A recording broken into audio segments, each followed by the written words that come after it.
มังเจอกันเนียดเหตุการแข่นลั่นกันนอโอว่าหอมเลยเงินซ้ำขึ้นในมือใส่มันกะวันไว้เมียงเปิ้น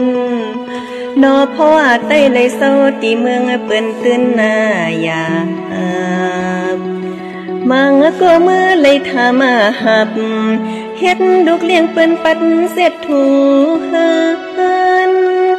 มังเจือดินไปเย็บวังจนโนมือต่อเรียกเลียนอกกูใส่ขึ้นเฮ็ดนักการก่อสร้างมังก็พอเลยกินจางจอมลันจอมเสียงมังก็หาเลี้ยงขึ้นนาหันก็ยังจึงไปเนียงกันเลยนั้นเลยเก็บเงินปีหน้าอีกวันขึ้นเยาหาเขาเงินที่เมืองเปิ้นมันจึงฟังมือเฮาเข้ามือเล็กยกเวียนแอนไปฟังผู้มีฝุ่นทวนเปิ้นมือตูด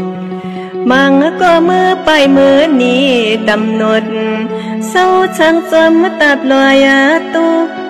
นเตียนไก่เวียงอ่ำโปไข่มีกวนนั้น